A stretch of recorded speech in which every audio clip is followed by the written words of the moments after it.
How does the current spending support real technology adoption through monetization, which is vital in tech hubs like Kitchener?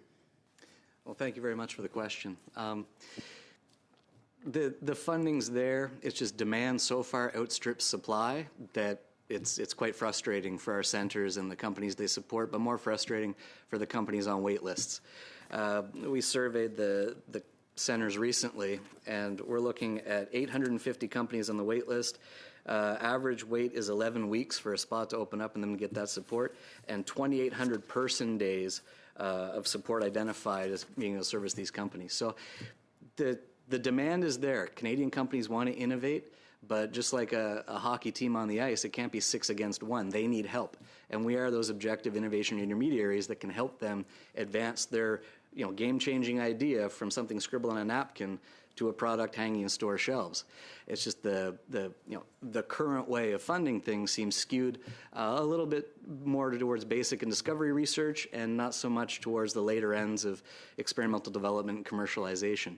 If you look at the granting councils, I believe their budget's in the neighborhood of $3 billion a year and focused on incredible basic discovery research, like I said. And then you look at a program like National Research Council's Industrial Research Assistance Program, which has industrial research in its name. And I believe it's around $350 million a year. So we've got sort of a 10-to-1 imbalance of inputs going in the basic side and then commercialization coming out the other end.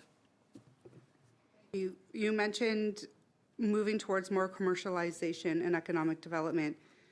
In your opinion today, what do you think is the current return on taxpayer investment with our government programs today? Are the taxpayers of Canada and Kitchener getting a positive return for their investment when we come to economic development? I think it really depends on the criteria you look at. Excellence and what, after the granting councils are great at funding people and projects, but once that check is cut and the project's greenlit, there's very little follow-up and follow-through on the impacts of this.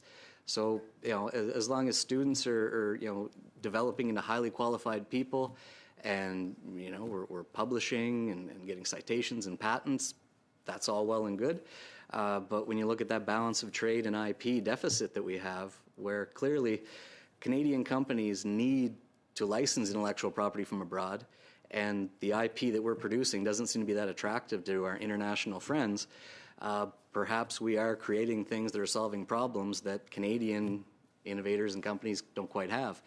And if that leads to blaming the receptor capacity on industry for not being able to adopt and implement these innovations, that's unfortunate.